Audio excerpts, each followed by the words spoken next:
What's up, everybody? Welcome to Among the Fence. My name is Aaron, and today we're checking out the new album Servitude by the melodic death metal band the Black Dahlia Murder.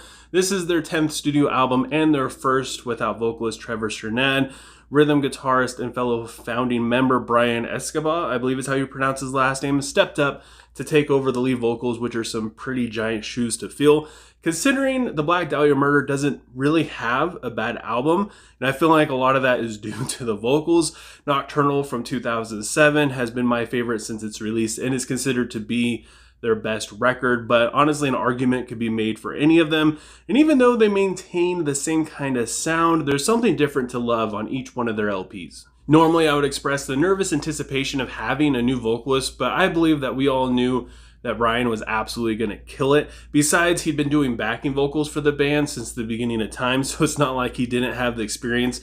And the first single that they released for Servitude, titled Aftermath, showed that they still meant business and they were still writing top-tier music. It's probably the most in-your-face and fastest song on the album. It's about a meteor that hits the earth, and now there's this post-apocalyptic aftermath with a few survivors, and it just shows just how far they would go to survive, and they do some pretty terrible things. Musically, it sounds like Black Dahlia Murder. It's got some chaotic riffage in the verse, the drums are all over the place. The vocals, while different, are still very recognizable as Black Dahlia Murder with all their snarls and stuff. They do get a little bit more guttural as they go into the pre-chorus and the bridge, while the chorus is more of a hook to it, I guess, if you want to say that. It's a little catchy. I don't know. I absolutely loved it, and the guitar solo is fantastic, as is the transition back into the verse. They then change things up quite a bit with their next single, Mammoth's Hand. It gets a little bit more of a slower melodic intro that I just absolutely love. The verses keep the melody going with a very ominous atmosphere. It fits the war-themed lyrics very well. The chorus, if that's what you want to call it, is so freaking good. I had to go back and listen to this song multiple times each time I went through the album, and I loved the evolution of the music throughout this song. The way it flows into the solo is absolutely brilliant, and to me, this is Black Dahlia Murder's songwriting at its very best. It has an old school kind of death metal feel to it. Reminds me so much of Job for a Cowboy. Evening Ephemeral is the opening track for the album, and its suspenseful intro is absolutely perfect for it, even as the vocals come screaming in and the drums come in with it. The groove in the verse is fantastic thanks to the triplets popping up here and there. Again, it has a really old school sound to it. The battling guitar solo was a nice touch and very colorful. I enjoyed how it also gets the story going. Panic Hysteric comes next, and it keeps the same kind of musical theme. It has the lyrics of Satan's children basically taking over the world. It's super fun. The melodic riff goes hard and forms into an intro that honestly I didn't really care all that much for this time around. Then we have Cursed Creator, which is probably my favorite song on this album. Every time I listen to it, it put a smile on my face. I absolutely adore the riff and the vocal pacing. It slowly becomes more intense as it builds up going into the chorus, where the lead guitar really shines through. You finally get a chance to breathe in the bridge, but then the blast beats come right back in. All this music complements the story of God turning his back on us after the meteor hits us and we're just trying to survive. It's super aggressive, but at the same time very captivating. Then there is a 30-second intermission entering the back half of this record that starts off with the song Asserting Dominion. They bring a lot of energy to the back half of this album as if a new album is starting. The drums stand out so much, as do the melodies and little mini guitar solos that pop up here and there. The beautiful bridge is so addicting, and it's over way too quick. They show off just how dynamic their songwriting can truly be, and they show off just how great of musicians they are as well. And then that brings us to the title track. It's kind of hard to hear over the drums because in the mix the drums stand out so much, but the guitar riff is one of the best on this record, especially in the pre-chorus, and I really enjoyed the guitar solo-y kind of melody that plays along with the vocals in the chorus.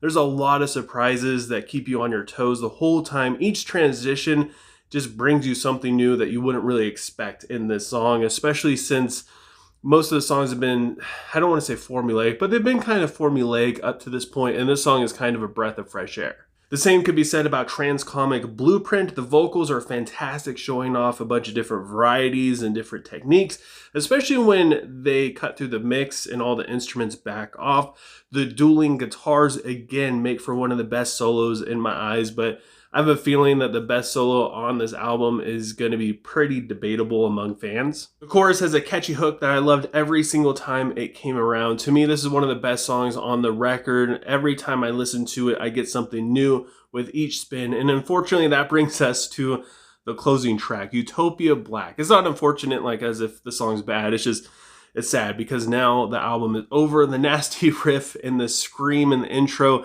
really make it feel like the band didn't want this to be over either. The majority of the riffs stand out to me.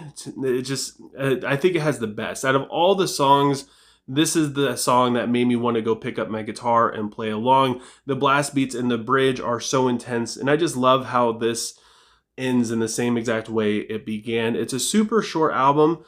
It's like 35 plus minutes, but it just feels like it's over so quick. As soon as I was done listening to it the first time, I went back and listened to it again, all in full, just because I enjoyed it so much. If you couldn't tell how many times I mentioned that I loved something in this album, I guess you could say I just loved this album. The guitar parts are great. The drums do so freaking much in every single part, but it doesn't feel like they're doing too much, and it definitely doesn't feel like they're doing too much to try and save the song like it happens a lot of other times with bad music. The drummer just plays his little heart out trying to make the song entertaining. It actually just works so freaking well. The vocals are phenomenal. Like I said before, they're different, but it's still very recognizable as the Black Dahlia Murder. And my only complaint is they do play it safe. They don't really experiment too much, and they get a little formulaic here and there. There aren't too many riffs that really stand out and shine through and get stuck in your head outside of the very last song, Utopia Black. That whole song got stuck in my head. Otherwise, there aren't too many moments where like I find myself remembering them throughout the day and kind of, just going through the motions of re-listening to them in my brain. And I think because of that, it makes this album just a little lacking, a little forgettable at times. It's definitely not their best work. I like it more than Venomous. I wasn't a huge fan of Venomous, but I feel like this is definitely a step up. To me, I feel like it's still a great tribute to Trevor, even though it's not officially, a tribute, but it continues the legacy that he started. And I think that he would still be very proud of what they made and the music that they created, and he would even enjoy listening to it. So with all that said, I gotta give Servitude by the Black Dahlia Murder a 8.3 out of 10. But I want to know what you guys think. I have a feeling this album is going to be pretty polarizing because people are going to love it because, it's the first thing that they created without Trevor, and they're going to be super into it, and they're going to be very inspired. And other people are going to, I don't know, it's not going to be as unique as they were hoping it would be, or as creative as they were hoping they could be. Like I said, it's just very Black Dahlia Murder-ish, which makes it still enjoyable. So leave a comment below letting me know what you thought of Servitude, what you would rate it, and what your favorite song is. And also, if you enjoyed this video, don't forget to give it a like. It helps us so much with YouTube's algorithm, and it will keep my videos popping up in the recommended section on your YouTube page. And also, if you want to help support me further than that, don't forget to subscribe and ring the bell icon. Doing any of those things helps me out tremendously. And I just thank you guys so much for taking time out of your day to listen to me sit here and talk about music. And I hope you have a good rest of your day or night, whenever you happen to be watching this, and I will talk to you guys next time.